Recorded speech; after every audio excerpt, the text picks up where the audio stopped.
Next ఇక్కడ చూడండి, gel wax అనేది నార్మల్ ఈ సోయా వ్యాక్స్ సీడ్ కన్నా దీని యొక్క మెల్టింగ్ పాయింట్ అనేది చాలా ఎక్కువ. అండ్ దట్టు దీనికి ఏంటి, లిక్విడ్ డైస్ కానీ ఫ్రాగ్రెన్సెస్ అనేది లోడింగ్ అనేది 3 to 5% ఉంటుంది. ఓకేనా.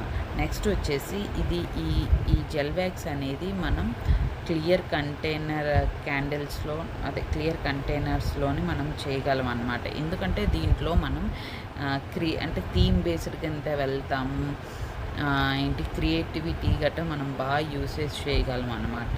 క్లియర్ కంటైనర్స్ యూజ్ చేయాలి, లైక్ గ్లాస్ జార్స్ అలాంటివి యూజ్ చేయగలం అన్నమాట. నెక్స్ట్ వచ్చేసి దీంట్లోని మనం బోల్డ్ థీమ్స్లోకి వెళ్ళచ్చు.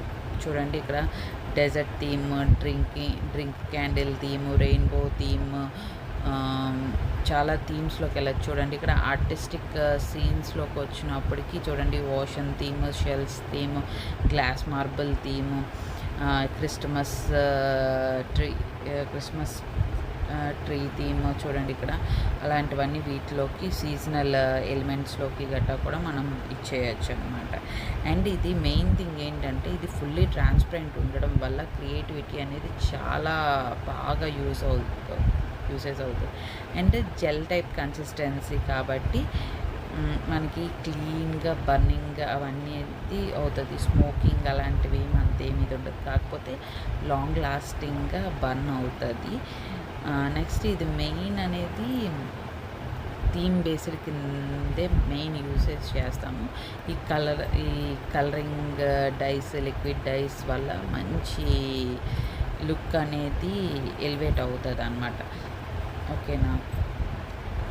అండ్ దీంట్లో మెయిన్ మనం ఫర్దర్ వీడియోస్లో గట్టా మేకింగ్ వీడియోస్ అప్పుడు చేసినప్పుడు మీరు చూడొచ్చు ఎంత బాగా మనం ఎన్ని రకాలుగా చేయొచ్చు అనేది. చాలా బాగా యూసేజ్ అవుతుంది. It is very good for hour creativity and everything.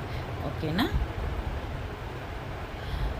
మీకు ఏమైనా డౌట్స్ ఉంటే కామెంట్ చేయండి. Please subscribe to my channel, like, share.